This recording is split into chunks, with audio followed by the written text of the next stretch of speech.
This single question decides your interview in under 30 seconds. Say the wrong failure, and you're done. Most candidates fail not because they actually failed, but because they answer it poorly. I'll show you the exact structure HR trusts.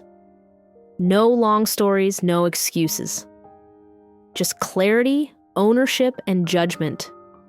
Follow this method, and your answer becomes memorable. I failed because I cared too much. I worked too hard. I trusted the wrong people. HR is not listening for your feelings. They are listening for judgment and ownership. If your answer has no decision, no consequence, it's weak.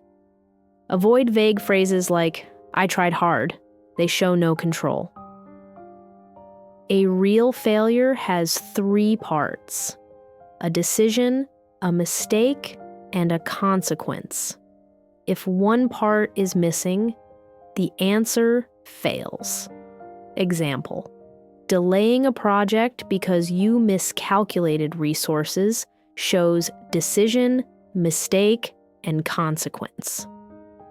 Every strong answer follows 4 steps: context, where you were; mistake, what went wrong; fix, what you did to correct it; result, measurable improvement. In my previous role, I underestimated a project timeline. That caused a delivery delay. I took responsibility, reviewed my planning process, and rebuilt the workflow with realistic buffers. On the next project, delivery delays dropped by 20%. This answer works because it shows control. No excuses, no emotion, only correction and measurable results. Notice how each step demonstrates judgment. That's what HR remembers. Never choose a failure that questions your core skill. Focus on execution failures. Never blame your manager or your team. Always show what you controlled and fixed. Fail once. Explain it right. Get hired. Save this before your interview. Use it.